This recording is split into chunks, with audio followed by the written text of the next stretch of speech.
Unlocking the Soul, hosted by Rob Simperman and produced by Simplify Films.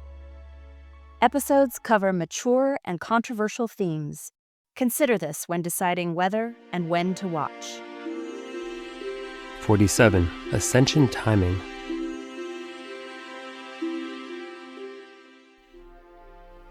I'm sure you have one major question left for me, because it's a question that dogged me throughout my research and interviews. When is all this global change happening? Are there any specifics on timing?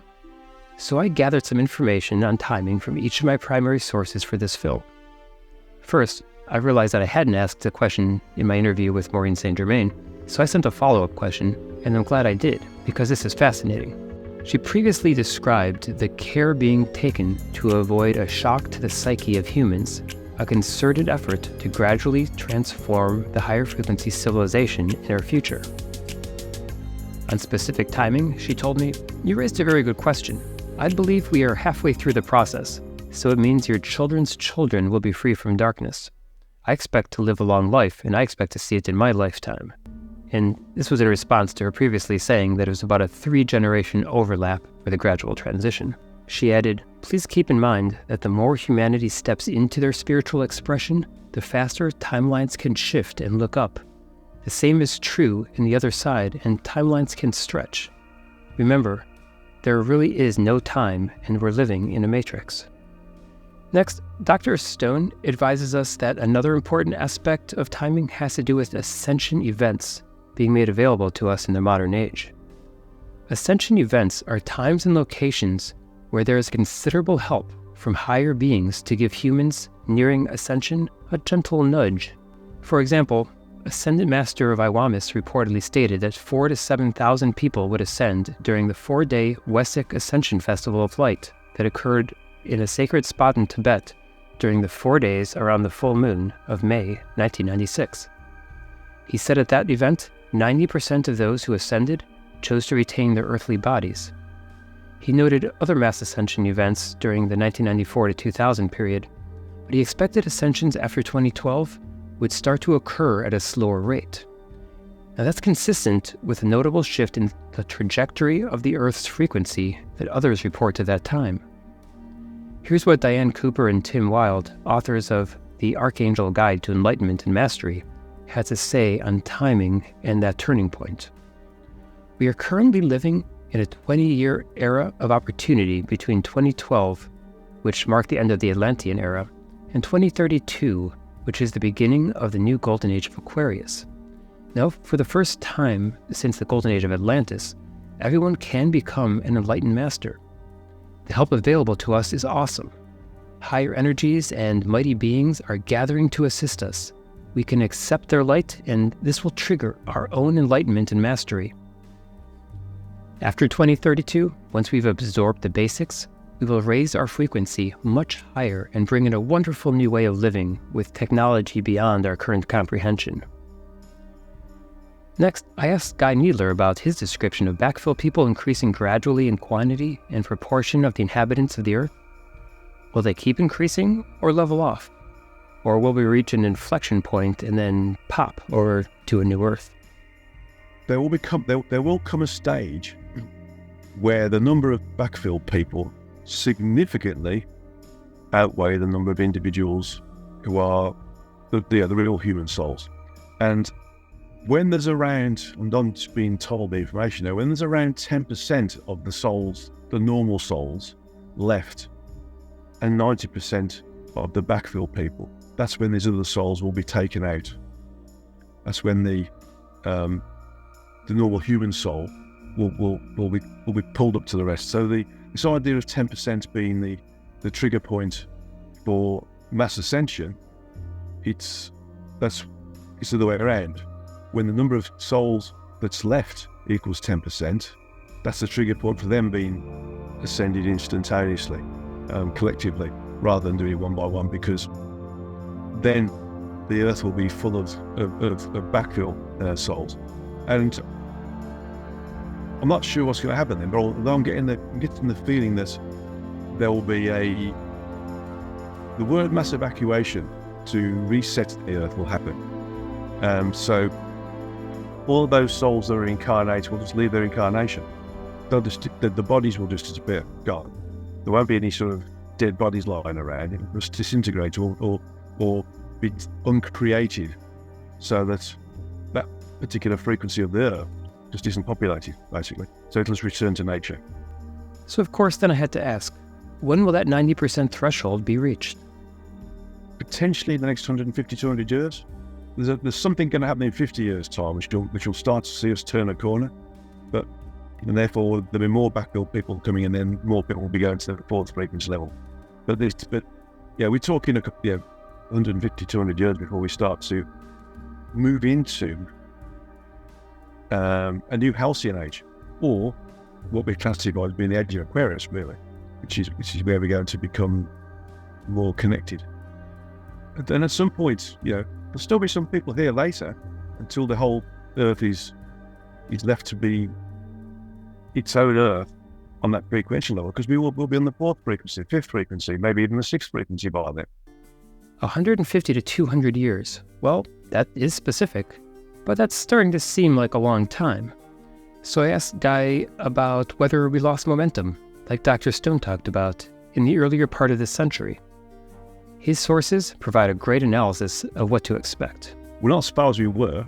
I mean, if you look at how we used to behave and used to interact with each other in a rather barbaric way about 1,000 years ago, or even longer, we're much more civilized than that, although you could argue otherwise sometimes.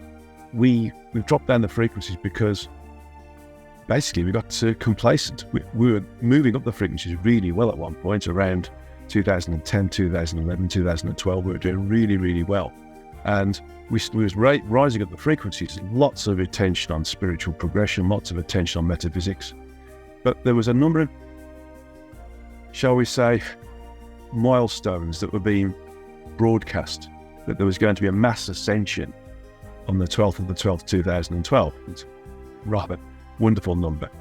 But when that didn't happen, lots of people who were spiritual leaders who put a lot of, shall we say, importance on this, became non-consequential, because people would say, well, they were obviously talking nonsense or talking lies, or the information they got was incorrect.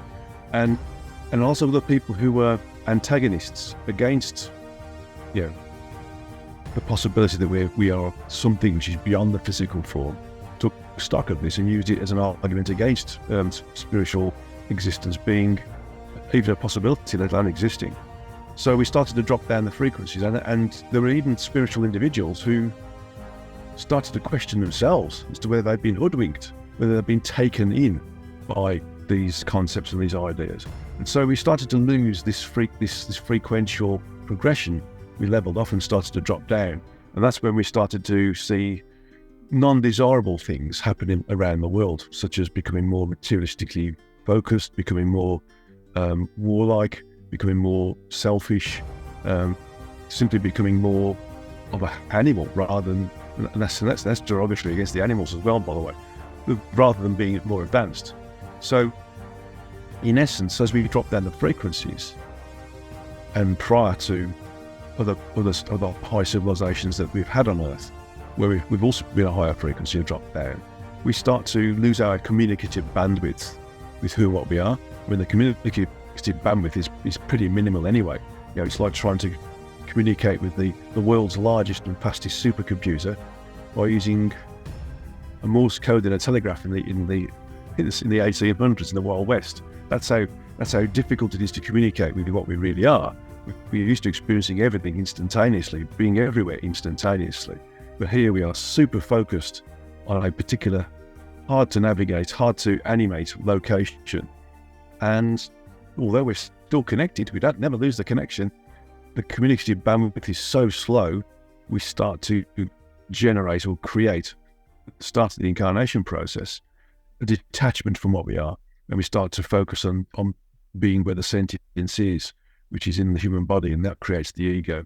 So in essence, we've lost our sort of frequential level as a function of things not happening the way they're supposed to happen, or we didn't understand it in the first place. Understand that while the wheels are in motion and there's a lot of activity in our own lifetimes, even the new Earth is only a part of a cycle. Sarah Cosme's subjects say regarding timeline that the new Earth will host our higher frequency society until this planet gets another reset down the road, which is the usual cycle of things. She says, this planet will be scrubbed and cleaned and put back in its rightful place. There is still a long time ahead, perhaps another 1,000,000 years until we get to that point. 48. Societal implications. So, when is all this happening? The easy answer is there's no time, so don't worry about it. The harder answer is that it's happening now, and the clues are all around us if we open our minds to them. You can point to the fact that the world is less violent and far more tolerant and connected now than at any time in recorded history as a sign of rising frequency. You can also point to the more rapid innovation and change, as higher frequency minds can bring ideas to fruition more readily. And just wait to see how AI further accelerates the pace of change in this post-information age. But I think we'd all agree that accelerating societal change in recent decades is a double-edged sword. Is it possible that the increased presence of backfills and backdrop people on Earth is starting to reveal a coming dark period, the impetus for change that the new world needs? We're told reality has layers. These people are only involved in the shallowest layers. Their job is to populate reality, not to change it. But what happens when you combine an influx of natural followers ripe for the leading with the trends like social media that connects and amplifies like-minded individuals? And further, if politicians, informed by big data, discover the power they can amass by appealing to voters motivated by fear? Would you get an anti-enlightenment movement? One designed to appeal specifically to these lower frequency people and exploit their growing numbers? Perhaps you'd get something like a candidate winning the US presidency in 2000 by convincing voters to pick the man they would prefer to have a beer with over an intellectual who eats brie cheese and champions the environment and fiscal responsibility. And on the next pendulum swing, you'd get another who wins by stoking the fears of immigrants, of stolen elections, while trying to steal one himself. And fears of science, fears of media that expose lies, fears of losing their guns, fears of alliances, fears of shades of gray in sexual orientation and gender. In these cases and many more, the disconnected souls can be led to fear and to turn inward and follow a leader who didn't require critical thinking or human empathy. And social media brings like-minded people together and empowers them and amplifies them like never before. But for all that negativity, there's a competing awakening. You know, woke is defined as alert to and concerned about social injustice and discrimination. Thus, being woke describes beings who are, well, awakened to their soul. They are making decisions to raise frequency of the planet, be more accepting of diversity, working towards civil rights and personal freedoms, and do not abide in injustice and discrimination. You can see this upwelling of social action, such as the Me Too movement refusing to tolerate sexual harassment, Black Lives Matter and I Can't Breathe movements fighting police brutality, the legalizing of same-sex marriage and other freedoms sweeping across the world in the relative blink of an eye. And this is just building on the strides made in the civil rights movement, the peace movement, the women's liberation movement, and gay rights movements in the past century. Overwhelmed? You should be. A key guideline for spiritual inquiry is to accept what feels right to you in your gut and reject what feels false. Your soul always tells you what is true, even if the signals are subtle and often overridden by your logic and ego.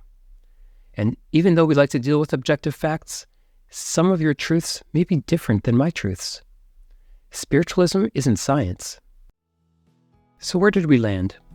We learned that our soul is a piece of the source, or all that is, or God, splintered off and given temporary identity to experience the universe, including the denser planes like the Earth's schoolhouse. The soul goes on a journey to evolve and develop in God's image towards perfection, then eventually recombine and contribute that experience back to all that is. Our purpose? Attaining something akin to enlightenment and ascending to a higher plane of existence. Our lifetimes are coordinated to give us opportunities to have significant growth experience and balance previous experiences and behaviors called karma. The Earth itself, like anything else, has its own cycle. It is also going through a death of sorts, with an ascension to a higher frequency on the other side. As participants in such, we have the option to take the ride with it to a higher frequency version of Earth, or move to a sister planet, or remain as a caretaker for those who may still leave. In fact, we've already chosen a path before this lifetime. But not all humans on Earth are ready to sufficiently raise their frequency.